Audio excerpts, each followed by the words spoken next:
Hello and welcome to the 2-minute series. The topic for today is Human Development Index.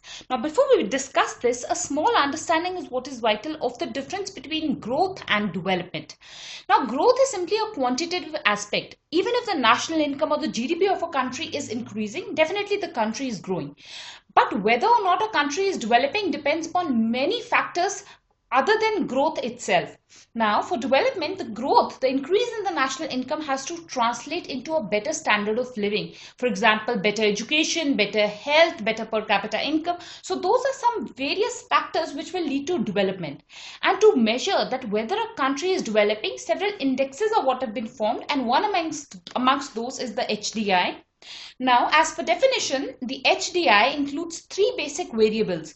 First is life expectancy, second is education, and third is the per capita income. Now, how is this calculated? We shall deal with it later, but something that you should know is that it was developed by Dr. Amartya Sen and a Pakistani economist, Mr. Mehboob Haq. So that is something that is important. Next, coming to the calculation of HDI. Now, first and foremost, a UPSC question that has been asked in the past also is that HDI is measured by the UNDP. So this is something that is important. Now, this index is calculated based upon three indices, three variables. First is life expectancy.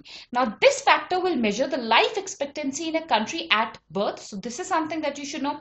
Another factor that is measured is the education index. This is about the mean years of schooling and the expected years of schooling. The ideal of mean years of schooling is 15 years and the expected years of schooling is 18 years.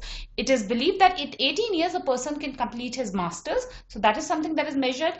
The third index that is measured is the income index. This calculates the per capita income. So for per capita income, the gross national income is divided by the total population and we get the per capita income. Now, another thing that is important is that HDI is the geometric mean. That is why I have highlighted, UPSC can ask this question, that HDI is the geometric mean of these above three indices. So that is what you should know. Another piece of information is India's ranking. India is ranked 130 out of 189 countries. This can be used in your essays and also in your interview. So that's all for today. I thank you all for watching.